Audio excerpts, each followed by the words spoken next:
भाषा क्या है? भाषा की परिभाषाएं। Hello guys, so welcome back to my YouTube channel. आप सभी का स्वागत है मेरे यूट्यूब चैनल पर। और आई होप कि इस वीडियो में आपको मैं ज़्यादा से ज़्यादा नॉलेज प्रोवाइड करवा सकूं।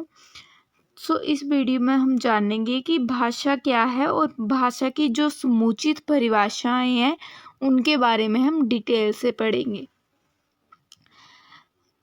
तो वीडियो को स्टार्ट करते हैं। भाषा से हमारा अभिप्राय है कि जिसके द्वारा मानव अपने विचारों को दूसरों के सामने प्रकट करता है उसे हम भाषा बोल सकते हैं। संस्कृत में भाष धातु से भाषा शब्द जो है वो बना है। भाष का अर्थ होता है बोलना। वैसे तो पशु पक्षियों भी जो है वो ध्वनि संकेतों का प्रयोग करते हैं और जब उन्हें खतरा, प्रेम या विरोध जैसी स्थितियां या भाव होते हैं तो वो ध्वनि संकेतों की सहायता से अपने भावों को अभिव्यक्त करते हैं। इसे पशु पक्षियों की भाषा हम बोल सकते हैं इन ध्वनि संकेतों को। परंतु जब हम मानव समाज के संदर्भ में बात करते हैं, भाषा शब्द का प्रयोग करते हैं, तब भाषा शब्द की जो व्याप्ति या फिर जो अर्थ है, इसकी जो परिधि है वो कुछ संकुचित हो जाती है। जब मानव अपने विचारों को दूसरे व्यक्ति तक अभिव्यक्त करता है तो उसे हम भाषा बोलते हैं।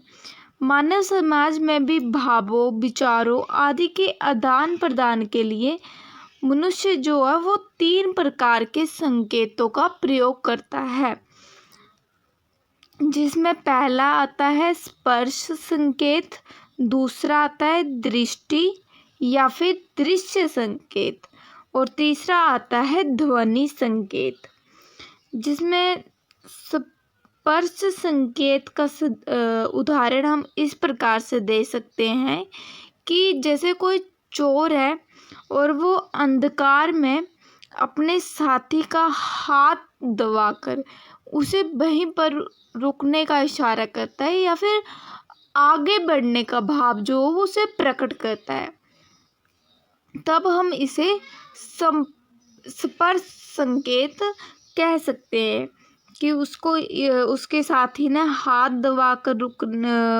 दबाकर वहीं रुकने का इशारा किया या आगे बढ़ने का भाव प्रकट किया, तो उसे हम स्पर्श संकेत कह सकते हैं।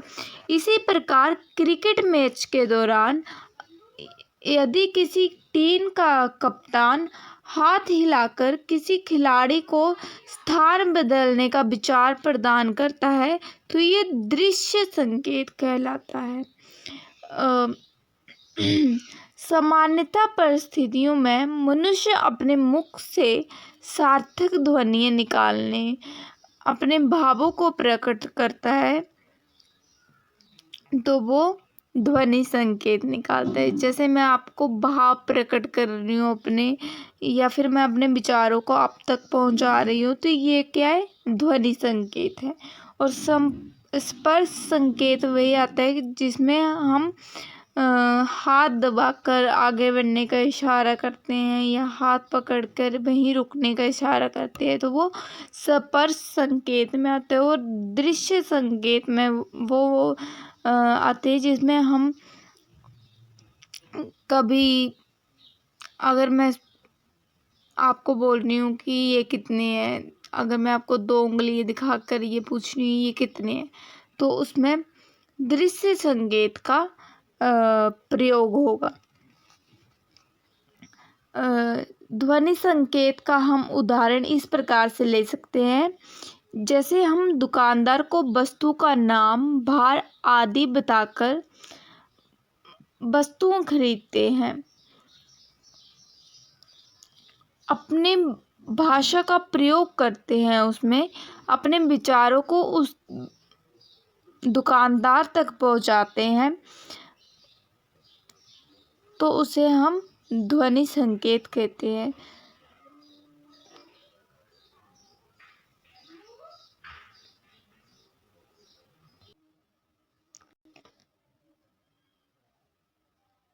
मानव समाज के अधिकांश जो काम है वो ध्वनि संकेतों की सहायता से ही पूरे किए जाते हैं। अतः हम ये बोल सकते हैं कि भाषा से हमारा अभिप्राय केवल मानव जाति की भाषा से ही है जिसमें सार्थक ध्वनियों का उपयोग होता है। भाषा जो वो भगवान का दिया हुआ वरदान है। सिर्फ शब्दों का होना ही भाषा नहीं होता है, हम किस प्रकार से वाक्यों में उसका प्रयोग कर रहे हैं ये भी जरूरी होता है। शब्दों को दूसरे के सामने प्रस्तुत करने की कला भाषा कहा जाता है। भाषा वह साधन है जिसके द्वारा मनुष्य बोलकर, सुनकर या लिखकर या पढ़कर अपने मन के भावों या विचारों का आदान प्रदान करता है। दूसरे शब्दों में हम ये बोल सकते हैं कि जिसके द्वारा हम अपने मन के भावों को लिखित अथवा कथित रूप में दूसरों के सामने रखते हैं, अपने दूसरों के भावों को समझ सके, उसे भाषा कहा जाता है। सार्थक शब्दों के समूह या संकेतों को भाषा कहा जाता है। मनुष्यों द्वारा अर्जित संस्कारों में भाषा एक ऐसा महत्वपूर्ण अर्जित संस्कार है जिसे वह जन्म से प्राप्त नहीं करता, अपितु वह जिस किसी भी समुदाय में रहता है उसी से भाषा को अर्जित करने लगता है। उदाहरण के तौर पर हम ये कह सकते हैं कि एक बच्चे का जन्म अगर तमिल भाषी वाले परिवार में होता है, लेकिन उसका जो लालन पोषण है किसी कारणवश पंजाबी परिवार में होता है, तो वह बच्चा बड़ा होकर पंजाबी को ही अर्जित करेगा। वो तमिल भाषा को अर्जित न करके पंजाबी को ही अर्जित करेगा, क्योंकि उसने पंजाबी भाषा सीखी होगी। भाषा मानव जाति के लिए अति आवश्यक है। भाषा के बिना मानव समुदाय की कल्पना भी नहीं की जा सकती है।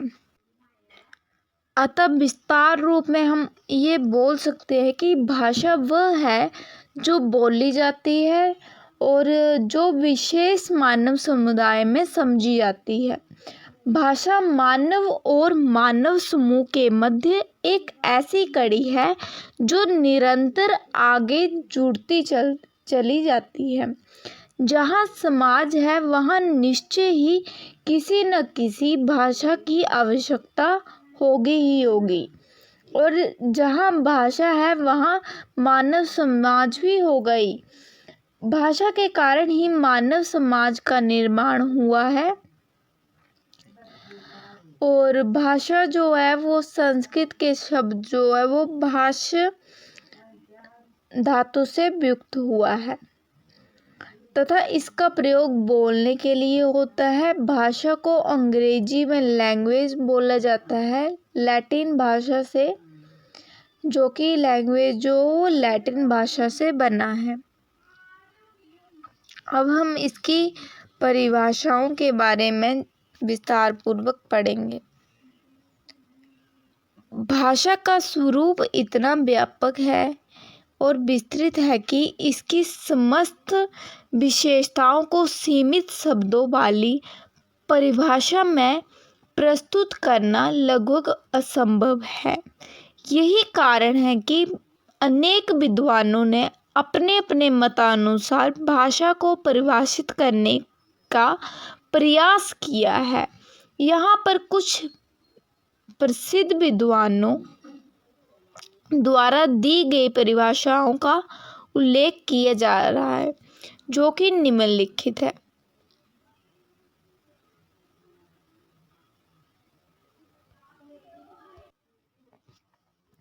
जिसमें हम जानेंगे कि पाश्चात्य विद्वानों ने अपने क्या विचार दिए थे और भारतीय जो विद्वान थे हमारे, उन्होंने क्या विचार दिए थे इसके बारे में, भाषा के बारे में। तो सबसे पहले आता है प्लेटो। प्लेटो ने ये कहा था कि भाषा आत्मा की मूक बातचीत है। विचार आत्मा की मूक बातचीत है, पर वही जब घनात्मक होकर होठों पर प्रकट होती है तो उसे भाषा की संज्ञा देते हैं। अब सेकंड है हेनरी स्पीड ने ने क्या कहा था भाषा के बारे में। जिन व्यक्त ध्वनियों द्वारा विचारों की अभिव्यक्ति होती है उसे भाषा कहते हैं। ये दो महान विद्वान रहे जिन्होंने भाषा की परिभाषाएं दी थी। पहला था प्लेटो, जिसने बोला था कि विचार आत्मा की मूक बातचीत होती है, पर वही जब घनात्मक होकर हमारे होठों पे के द्वारा प्रकट होते हैं तो उसे हम भाषा की संज्ञा देते हैं। हेनरी स्वीट ने बोला था कि जिन व्यक्त ध्वनियों द्वारा विचारों की अभिव्यक्ति होती है उसे हम भाषा कहते हैं। अब भारतीय विद्वानों के अनुसार क्या बोला गया था कि डॉक्टर बाबूराम सक्सेना ने कहा था, जिन ध्वनि चिन्हों द्वारा मनुष्य परस्पर विचारों का विनिमय करता है उसे भाषा कहते हैं। जिसके द्वारा हम विचार विनिमय करते हैं उसे हम भाषा कहते हैं। डॉक्टर बाबूराम सक्सेना ने बोला था, जिन ध्वनि संकेतों चिन्हों द्वारा मनुष्य परस्पर विचार विनिमय करता है उसे भाषा कहते हैं। नंबर 2 है आचार्य देवेंद्र नाथ शर्मा ने इसके बारे में क्या कहा था। उच्चारित ध्वनि संकेतों की सहायता से भाव या विचार की पूर्ण अभिव्यक्ति ही भाषा है। इन्होंने बोला था कि उच्चारित जो ध्वनि संकेत है जिसकी सहायता से हम भाव या विचारों को पूर्ण अभिव्यक्त करते हैं उसे हम भाषा कहते हैं। इसमें 4 परिभाषाएं मैंने आपको बताई हैं। और भाषा क्या है,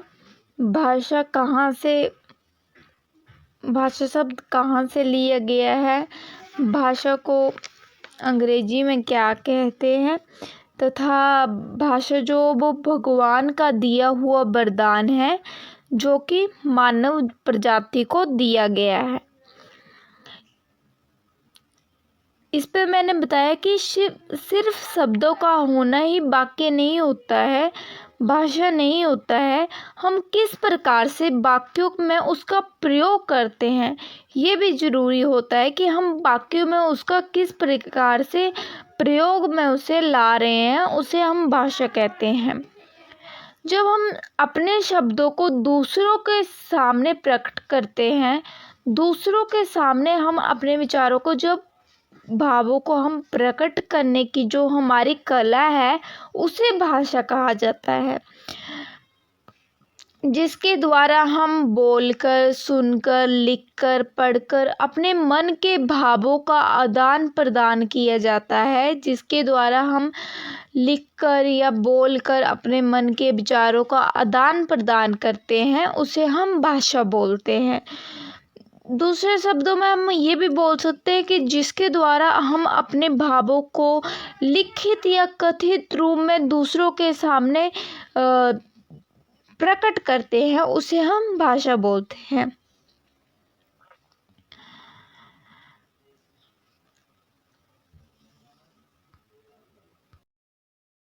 पाश्चात्य विद्वानों में से एक और विद्वान थे ब्रिटेनिका विश्वकोश, जिनके अनुसार जो था भाषा ध्वनि प्रतीकों या संकेतों की ऐसी मान्य व्यवस्था है जिसके द्वारा एक समाज के लोग आपस में विचार विनिमय करते हैं। और एक और थे बेंद्रीय के अनुसार, बेंद्रीय ने ये बोला था, उनके अनुसार जो था, भाषा एक तरह का चिन्ह है जिन चिन्हों के द्वारा आशय उन प्रतीकों या संकेतों से है जिनके द्वारा मानव अपने विचारों को दूसरों के सामने जो है वो प्रकट करता है। सो आई होप आपको भाषा क्या है, भाषा की परिभाषाएं अच्छे तरीके से समझ आ गई हो और आपको नोट्स मिल गए हों इस वीडियो से।